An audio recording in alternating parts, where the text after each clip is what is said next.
সেই বুড়ি শুনেছে মক্কায় এক জাদুকর এসেছে। যে জাদুকর যার সাথেই সাক্ষাৎ করে তার ধর্ম ছিনিয়ে নেয়। বুড়ি সেই জাদুকর থেকে পলায়ন করছিল এই ভয়ে যে সেই জাদুকর যেন তার বাপদাদার ধর্ম তার কাছ থেকে ছিনিয়ে নিতে না পারে। হঠাৎ সেই রাস্তা দিয়ে মহানবী সাল্লাল্লাহু আলাইহি ওয়াসাল্লাম যাচ্ছিলেন।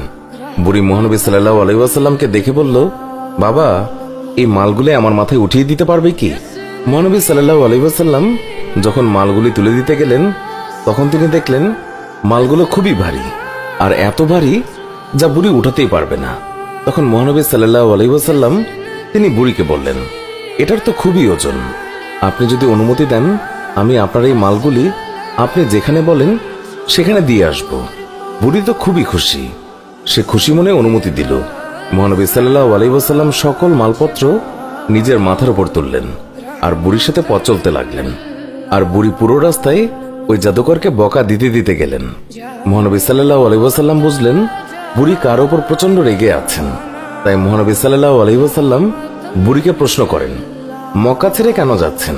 বুড়ি বলল, আমি শুনেছি মক্কায় এক জাদুকর এসেছে যে মানুষের ধর্ম লুটে নিচ্ছে। আমি সারা জীবন মূর্তি পূজা করেছি, আমার বাপদাদা তারাও মূর্তি পূজা করেছে।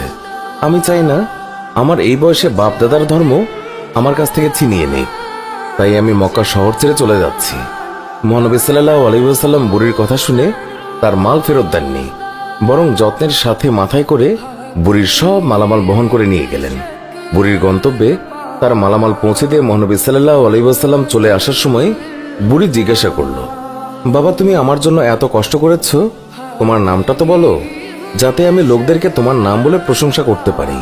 আমি মক্কা থেকে এক জাদুকরের ভয়ে পালিয়ে এসেছি, সাথে আমি মানুষের কাছে এও যেন বলতে পারি যেই মক্কায় জাদুকর আছে সেই মক্কায় তোমার মতো উঁচু মনের নওজওয়ানও আছে, উদার পরোপকারী যুবকও আছে। আমি তাদের কাছে তোমার নাম বলে বলে প্রশংসা করব। বুড়ির কথা শুনে মহানবী সাল্লাল্লাহু আলাইহি ওয়াসাল্লাম হেসে দিলেন আর বললেন, যে জাদুকরের ভয়ে আপনি মক্কা ছেড়ে এসেছেন সেই জাদুকর আপনার সামনে দাঁড়িয়ে আছে।